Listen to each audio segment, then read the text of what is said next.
Welcome to the Explainer. Today, we're going to do something kind of cool. We're going to build the perfect sentence, literally from the ground up. Think about it like this. A great sentence, it's got to deliver its meaning, right? Smoothly, directly. So the big question is, how do we build sentences that actually stay on track and pack a real punch? Well, it's probably simpler than you think. It really all comes down to just 4 golden rules. So let's grab our blueprint and get building. All right, first things first, let's dive into the most important rule of all. This is the absolute foundation for everything else we're going to talk about. Okay, so this one is the absolute non-negotiable core. Every single complete thought has to have a subject, that's the who or what, and a verb, the action. If you're missing either one, well, you don't really have a sentence. You've just got a fragment, kind of like an idea just floating off into space. So take a look here. This is great because it shows the pieces before they're actually connected. We've got Ria, that's our subject, and sings, our verb. By themselves, they're just 2 separate words. But watch what happens when we put them together. Boom. This shows our first rule perfectly in action. We've built that solid foundation. Now we know who is doing what. The thought is totally complete and crystal clear. Okay, foundation's in place. Let's move on to the next step. Now we're adding the framework. This is what gives our sentence its actual shape. It tells the reader exactly where it starts and where it stops. And rule number 2 is basically the front door of our sentence. A capital letter. It's that super clear visual cue that, hey, a new thought is starting right here. It's simple, but it's crucial. So the big takeaway here?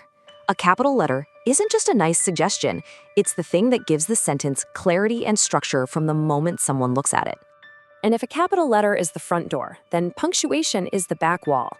This little mark at the end tells the reader, okay, thought's over. And just as important, it tells them what kind of thought it was. And for this job, we've got 3 main tools in our toolbox. You use a full stop for just a regular statement, like, I like coffee. Simple. If you're asking something, well, you pop a question mark on the end. Do you like coffee? And if you want to show some real feeling, you've got the exclamation mark. I love coffee. See how that works?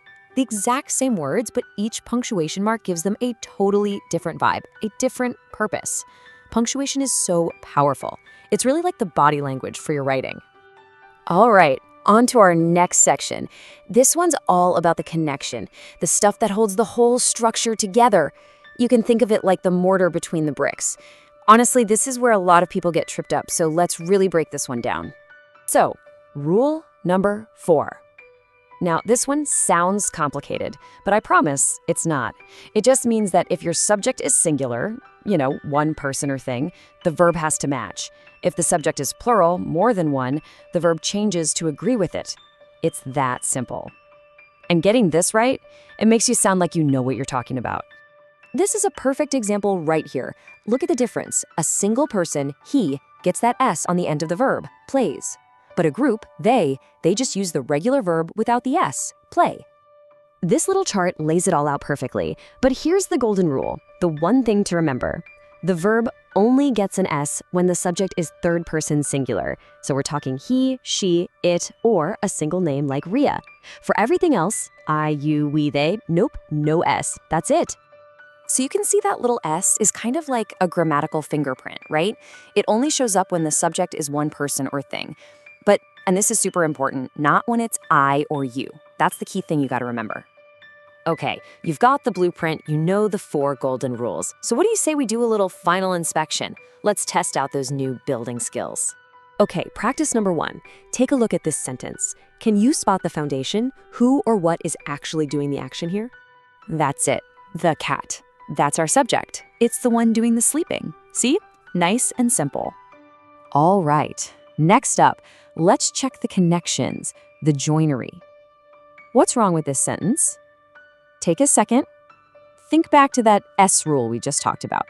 Yep, you got it. They is plural, right? So the verb, go, doesn't get that S. Perfect. And for our last one, what's the right piece of framework to stick on the end of this sentence? Think about the feeling here. What's it trying to say? For sure, an exclamation mark. It's the perfect choice to show that excitement, that feeling of awe. Awesome job. So here's the thing to remember. These 4 rules, they're not just about being grammatically correct. They're about being understood. This is your blueprint for taking an idea out of your head and building it clearly and strongly in someone else's mind.